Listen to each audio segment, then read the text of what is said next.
What's up, Ragin Nation? How's it going? This is Alex Yu, and you're watching a Marvel edition of the Ragin Nation Show. This is just a web series where we're talking about all things matter to me in the world of Marvel films. This is episode number 87, and to start off this episode, I want to present to you a question, and that is, do you want to see more Hank Pym in the Marvel Cinematic Universe? Well, I sure do. I thought the Michael Douglas cast as Hank Pym was perfect. There's a lot of elements that made Ant-Man a really great film, and casting Michael Douglas as Hank Pym was definitely one of those things. He's a very great actor. He's a very seasoned actor with a lot of experience in dramatic roles, and this time was the first time in a very long time where he get to play a role in a big action movie, let alone a big comic book action movie. So I would love to see him again. His presence and his performance and his portrayal of Hank Pym was on point. Even though we saw him as a present-day Hank Pym and a younger version of himself, and also in the flashback scene, it was all awesome. And every time he's on screen, he shines. So I would love to see him again. I would love to see more of the story with him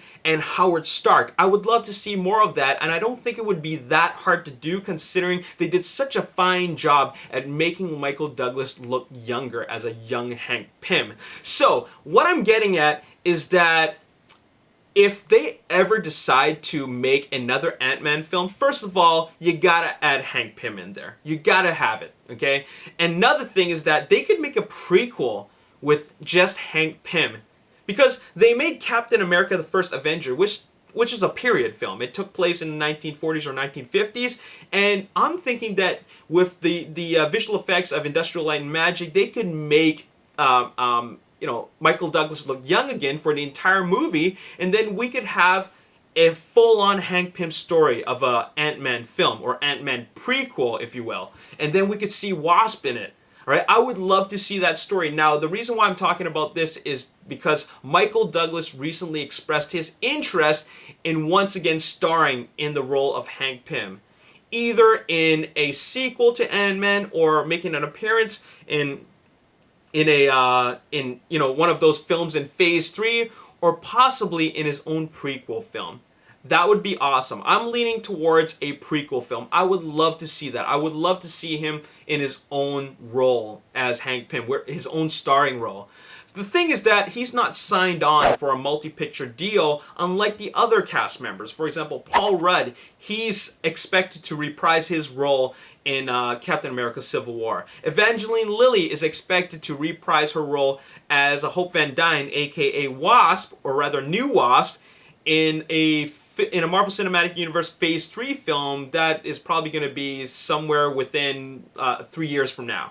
Alright? So that is something that is happening, but what's not happening, at least for not right now, is that Michael Douglas doesn't have that same multi-picture deal contract with Disney. So I think that they should really change that. Michael Douglas is a gem in the Marvel Cinematic Universe. His portrayal of Hank Pym was perfect, and we need to see more of that. We need to see more of these types of actors in the Marvel Cinematic Universe, and not just the current actors of today. I'd love to see more of the actors of yesteryear, the ones that were really, really big back in the day, you know what I'm saying? So I'm just throwing that out there, and this is something that was recently reported that he would love to portray his role as Hank Pym once again in the Marvel Cinematic Universe. He had a lot of fun in the in the production of Ant-Man, and I think that it could be awesome for him to star in a role where it's not always an R-rated film.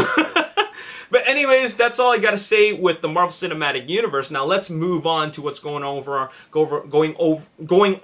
at the 20th Century Fox with their Marvel Universe, and that is, well, first of all, Hugh Jackman confirmed 100% that he is no longer playing Logan, aka Wolverine, ever again after his portrayal in Wolverine. Okay, Wolverine, that's what they're calling the third installment of the Wolverine solo film, and he's going to be playing Logan once more after he tweeted this photo with the hashtag one last time. So this is just to confirm that he's no longer going to be playing Wolverine after the third solo Wolverine film. And it's reported that, or rather rumored, that he could be playing or following the story arc of Old Man Logan, just like in the comics. All right, so that's what's going on with Hugh Jackman. Let's talk about another solo film in the 20th Century Fox X-Men, or rather Marvel Universe, and that is Gambit. Gambit starts filming in Louisiana in October, and it's reported that the budget is $154 million. That is insane. That is a huge amount of money for a Channing Tatum film. All right, he typically doesn't star in such big films. The biggest film he's ever starred in was G.I. Joe. Okay, G.I. Joe Rise of Cobra, but never anything like this. And the craziest thing is that Channing Tatum, all right, he's not a big star like Robert Downey Jr. or, I mean, he is a big star, right? But he's not like Chris Evans or Chris Hemsworth, Robert Downey Jr. He's still building his way up to getting a huge salary, all right? So I'm just curious, $154 million. I mean, Transformers cost $150 million, and that was a huge film. Gambit is kind of like a film where they're just testing the waters, experimenting. I mean, even the first X-Men film cost $75 million. Of course, that was 15 years worth of inflation that took place from then till now. But the two most expensive films from 20th Century Fox in the Marvel Universe is X-Men Last Stand and also X-Men Days of Future Past, which cost reportedly $200 million and $210 million. Even X-Men First Class costs $160 million, but that's just because, well, there's a lot of cast members and the set pieces are quite huge. I don't know how big the set pieces are going to be in Gambit, but I do know that there's just one big star, and the biggest star is Channing Tatum, and he doesn't get paid that much. Okay, so I really don't know where the $154 million is going, but that really creates a huge amount of pressure for this film. I mean, they're just testing the waters with a solo Gambit film, which has never been done before. So, you know what? I hope that it does well. Okay, now with regards to Channing Tatum, there was a report where it was possible that Channing Tatum was going to leave the project of Gambit, and I was just thinking, no way. No freaking way. I mean, he was lobbying to be Gambit. I mean, he's serving as a producer. I mean, he was asking directors about who wants to direct this film, and finally he ended up with getting Rupert Wyatt. So I'm just wondering, why the heck would Channing Tatum leave the production? Well, I don't know where that.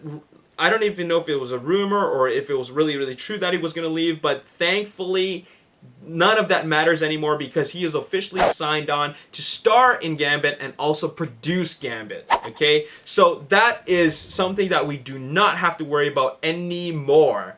Now let's move over to talking about X-Men, alright? Bryan Singer is, of course, still doing principal photography for X-Men Apocalypse. He's been tweeting a lot of photos, like, for example, this photo, which confirms that Archangel is going to be in this movie, because he put a hashtag Archangel. And also, he tweeted this photo, which shows him standing next to this Egyptian monument, the structure, alright, the statue, and also this photo which shows Storm, played by Alexandra Shipp, looking over Cairo, and perhaps he's going to be bringing the storm, he's going to be bringing the rain over Egypt, because a lot of this film will take place in Egypt, considering that Apocalypse is going to be in it, alright, so Bryan Singer has been pretty active on social media, and you know what, there's something that is really, really, interesting that I've talked about in a previous episode, and that is the X-Men Fantastic Four crossover film.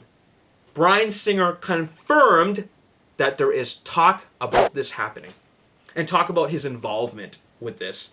Now that does not confirm that it's actually happening. He's just confirming that the studios have discussed this possibility with him, and he says that it can happen depending on how well Fantastic Four does. Okay? And by how well it does, they don't mean critically. They mean financially. This movie needs to make a certain amount of money. Okay? By having it making a certain amount of money, that means that people actually want to watch this movie. People ended up spending their money to go watch this movie. It doesn't matter if it was a crappy movie or a really, really good movie. It just means that people spent their money and they want to repeat that success. So, if Fantastic Four does well, and I hope it does, I really, really do hope that Fantastic Four does well, because they have potential to make a really great franchise out of Fantastic Four, right?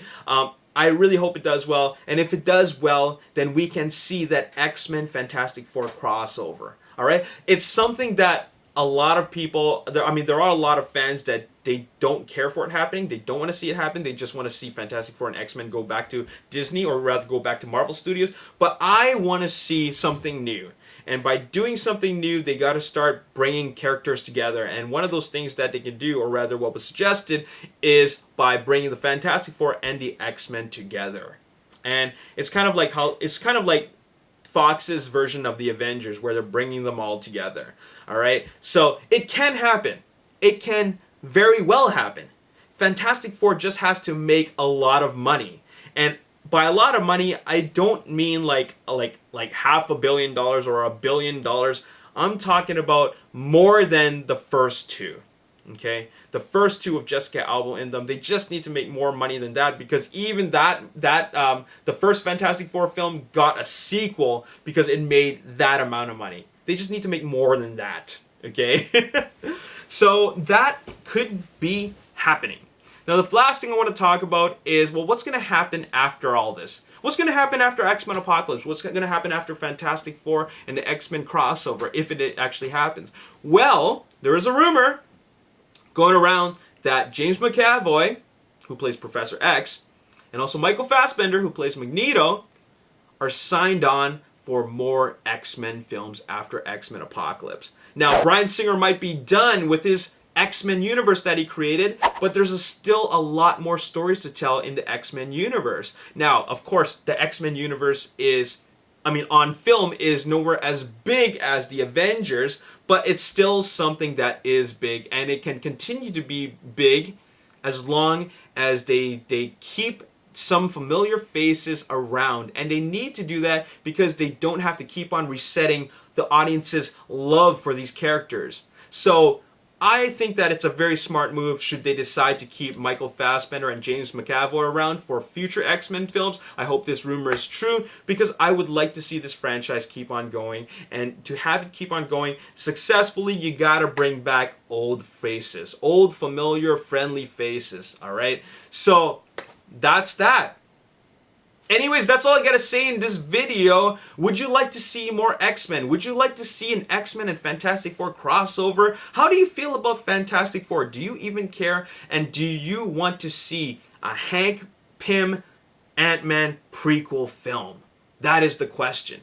Let me know in the comments section below. And as always, if you want to see more videos like this, hit the like button, subscribe to the YouTube channel, like me on Facebook, The Ragin Nation. Also follow me on Twitter, @RaginNation. My name's Alex Hugh. Thanks for watching. I'll see you next time. Peace. William Hurt. And you know what?